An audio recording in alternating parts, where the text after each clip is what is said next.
안녕하세요. 즐거운 순간의 박대선입니다. 오늘은 사서의 하나인 맹자를 리뷰하도록 하겠습니다. 맹자는 역성혁명에서 중요한 의미를 갖는데요. 맹자는 7편으로 이루어져 있습니다. 그게 2개씩 나뉘어가지고 14편으로 되어 있는데요. 1편이 양해왕 상이고 그리고 14편이 진심하입니다. 그 중에 많은 내용이 양해왕에 들어있는데 일단 맹자에 대해서 먼저 알아보고 시작하겠습니다. 맹자는 잘 아시겠지만 유가사상을 확립한 분이죠. 공자가 유가사상의 시조라고 한다면 공자가 죽고 나서 한 100년쯤 후에 탄생한 맹자는 유가사상을 확립한 사람이고 유명한 게 바로 이 어머니죠. 맹모 삼천지교는 여러분이 다 들어보셨을 거고 그 묘지부터 시장, 문묘로 이사를 하면서 맹자에게 물론 맹모가 가난했죠. 가난했던 엄마가 해줄 수 있는 최고의 노력을 다 했습니다. 덕분에 맹자는 공자를 사숙하죠. 사숙한다는 건 쉽게 얘기하면 뭐랄까 혼자 공부하는 건 뭐라 그러죠? 독학. 독학을 하고 공자의 손자인 자사에게 배움을 얻고자 출가를 합니다. 그리고 어머니가 보고 싶어서 공부하기 싫어서인지 보고 싶어서인지는 모르겠지만 어쨌든 집에 왔다고 합니다. 그래서 어머니가 자기를 끔찍하게 생각하기 때문에 가면은 버선발로 뛰어날 줄 알았더니 오히려 이 배틀을 짜고 있었는데 그걸 잘라버리셨대요. 그 배틀은 여기 보시면 아시겠지만 한 번 자르면은 손이 많이 가죠. 그래서 왜 그러시냐고 그랬더니 공부를 하다가 중단하면 배를 자른 것 같다.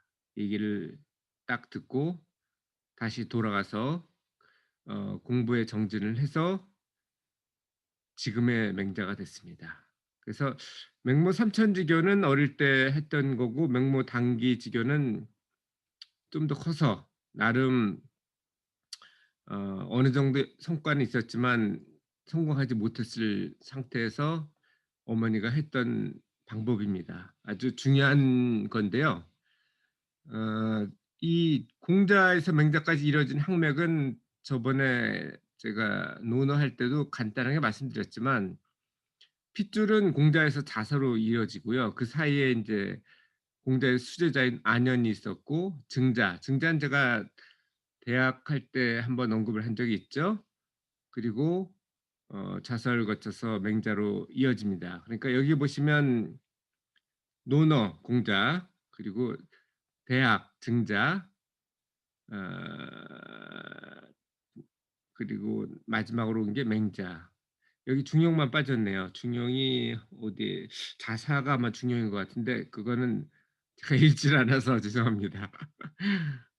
그래서 최초에 공자가 얘기했던 인에서 맹자는 의, 예, 지를 합쳤고 그리고 공자가 체제 유지 어떤 사상, 이데올로기였다면 맹자는 그렇지 않습니다. 왕도 정치입니다. 그러니까 체제 유지가 아니고 백성 위주의 정치를 해야 된다라는 거였고요. 다만 맹자도 공자와 똑같이 천하 유세를 했지만 어, 성공하지 못하고 그때는 법과와 종행과가 득세를 하고 있었어요. 공자와 같이 70의 고향에 돌아와서 후학양성에 힘을 씁니다. 그래서 결국은 한나라 때 아주 대세가 되죠. 자, 그럼 사회계약론인데요. 맹자가 얘기했던 왕이라는 것이 신에게 그 왕권을 받은 게 아니고 왕권 신설을 부정했고 다만 백성들을 잘 지도를 해야 된다. 만약 제대로 하지 못한다면 역정혁명이 일어나야 된다. 이런 얘기를 했거든요. 이거를 기원전 2, 3세기 전에 했으니까 결국은 현대판 이런 왕도 정치가 사회계약론이거든요. 그 18세기에 루소가 얘기를 했는데 이거보다 거의 2000년 빠르게 주장한 겁니다. 루소는 사회계약론뿐 아니라 에밀로도 유명한데요. 저는 루소의 교육관, 에밀의 그 루소의 교육관이 나오거든요. 그거에 절대적으로 찬동을 하고 그 방식대로 아이들 교육을 하려고 합니다. 물론 아이들이 잘 따라주진 않죠. 루소가 얘기한 거를 좀 더 구체적으로 보면 인간의 일반 의지라는 걸 얘기했어요. 이거는 절대적이고 나누거나 아니면 양도가 불가능하다. 그래서 인간 일반 의지가 주권의 기초가 되는 거고 이것에 의해서 개인은 자신의 자유와 평등을 최대한 확보하려고 하는데 인간은 사회적 동물이잖아요. 그래서 네안데르탈인보다 더 서바이벌하는데 유용했던 이유 중에 하나가 같이 모여서 사는, 사회를 이루고 사는 그런 시너지 효과를 나타내는데요. 사회를 이루려면은 뭔가 또 고통 분담도 있어야 되겠죠. 좋은 것만 있는 건 아니니까. 예를 들어서 뭐 같이 전투에 참여를 한다든지 어 전투는 돈 버는 건 아니거든요. 물론 뭐 이기면 벌 수도 있겠지만 방어를 위한 거라면 그것도 아닐 겁니다. 같이 뭐 사냥을 한다든지 경작을 같이 한다든지 뭐 그러면은 자기 자신의 자유보다는 공동 이익을 위해서 약간의 희생을 할 수 있는 게 있을 거예요. 그게 지금으로 보면 국민의 4대 의무가 뭐 세금도 있죠. 국방도 있고 국방 의무를 왜 남자만 해야 되는지는 저는 모르겠습니다만 여자도 뭐죠? 요즘 남자들 튼튼하지 않은 남자들 하는 게 있잖아요. 방위라든지 아니면 뭐 공익. 그건 왜 여자는 안 하나요?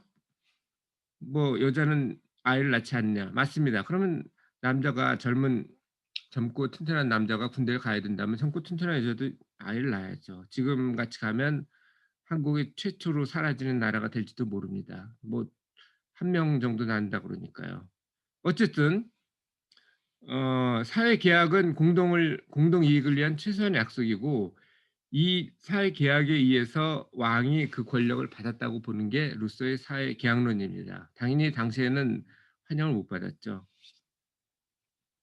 자 그러면 맹자에 나온 얘기 중에 제일 중요한 뭐 제일 중요하다기보다 제가 중요하다고 생각하는 거를 보겠습니다. 아까도 말씀드렸지만 양효영 편에 중요한 내용이 많이 나오는데요.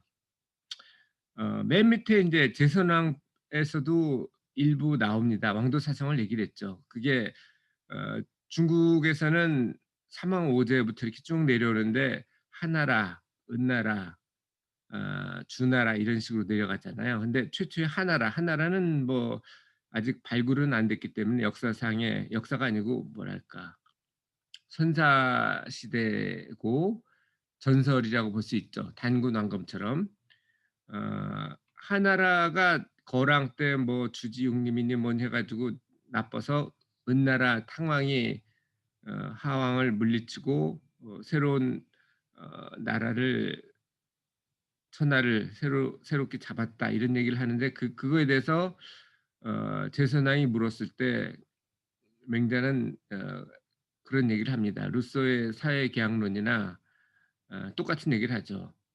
어 "왕이 왕답지 않으면 그런 왕은 왕이 아니고 일반 불량배일 뿐이다. 바꿔야 된다." 이런 얘기를 했죠.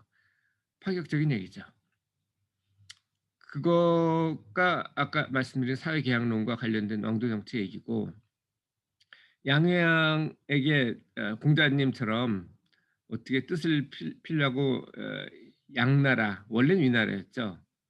쪼그라들어서 양나라가 되긴 했지만 그러니까 쉽게 얘기하면 위나라랑 그리고 제나라 그리고 또 한 나라가 몇 나라가 더 있었습니다. 이렇게 쭉 돌아다녔는데 아무도 받아들이지는 않아줬죠. 양해영 같은 경우는 "이익을 어떻게 얻냐?"라고 물었어요. 그럴 때 "이익을 이렇게 얻으면 됩니다." 이렇게 해 주면 좋은데 고객 눈높이에 맞춰야 되는데 소크라테스가 그랬듯이 맹자님도 그렇게 안 하셨죠. 왕이 이익을 추구를 하면 대부도 이익을 추구를 할 것이고 백성도 이익을 추구할 것인데 결국은 서로 이익을 상충되니까 싸움이 일어난다. 그렇지 말고 왕은 의를 쫓아야 된다. 왕이 의를 쫓는다면 대부도 의를 쫓을 것이고 백성도 의를 쫓아서 의라는 건 이익하고 다르거든요. 서로 상충되지 않습니다. 그래서 "의로운 나라가 될 것이다."라고 했는데 뭐 쌩까죠. 양양이. 그래서 원래는 위해양이었어요. 그런데 재상이었던 공직자가 죽으면서 당시 일자리를 얻기 위해서 상항이 위나라에 왔습니다. 그런데 해왕이 받아들이질 않죠. 그래서 그냥 처박혀 있었는데 객관에 공직자가 죽으면서 얘기를 하죠. 해왕께 어떤 얘기를 했냐면은 "상항을 중용해라. 그리고 정 마음에 안 든다면 없애라." 이런 얘기를 했는데 그냥 무시하죠. 중용도 안 하고 없애지도 않았습니다. 그래서 상항이 진나라에 가서 거기에 법과를 확립하고 나중에 천하 통일을 하는데 기반을 닦게 되죠. 그 상태에서 맹자님이 갔으니 뭐 이익을 얘기를 하는데 정의를 따르라고 그러니까 뭐 역시 거기서 뜻을 피울 수가 없었죠. 그다음에도 양양한테 온 사람이 또 방연이 왔습니다. 방연이 와서 두 번이나 쓴맛을 봤기 때문에 귀국자가 그때 여럿을 길렀거든요. 소위 말하는 유명한 손빈부터 시작해서 방연 그리고 또 소진, 장이 뭐 이런 사람들이 귀국자가 키운 그런 제자들입니다. 방이 제일 먼저 나가서 위나라의 제상이 되죠. 근데 문제는 손빈이 내려왔을 때 오히려 역모를 꾸몄다고 해 가지고 다리를 잘라 버리기도 하는데 그 손빈은 결국은 제 나라로 탈출해 가지고 어 위나라가 거의 뭐 망할 정도로 패하게 됩니다. 방해는 아마 해왕의 뜻에는 맞을 거예요. 방해도 이익을 따르는 사람이기 때문에. 그다음에 이 손 방해원과 손빈 이후에는 같은 때죠. 어 같은 귀국자 출신의 종행가가 나옵니다. 소진과 장인데요. 소진은 뭐 한나라에서만 지상을 한 게 아니고 그때 전국 춘추 시대가 지난 다음에 7개 전국 시대로 넘어가는데 6 나라의 지상을 동시에 하게 됩니다. 그리고 장인은 진나라 가장 큰 나라의 지상을 하죠. 둘이서 종행가로 외교로서 서로 뭐 대치를 한다든지 연합 종행을 하는 그런 시대가 갑니다. 물론 둘도 뭐 정의보다는 이익을 따른 사람이었기 때문에 결국은 힘이 그 전국 시대를 끝내고 진시황이 나라를 전체를 통일하는 것으로 넘어갑니다. 자, 이렇게 공자님과 맹자님에 대해서 얘기를 했는데요. 여러분이 맹자에서 얻은 교훈은 무엇인가요? 저는 이런 걸 생각을 했어요. 어떤 이익이라는 것은 그리고 법과도 어찌 보면 강제로 해서 어 나를 튼튼하게 하는 거거든요.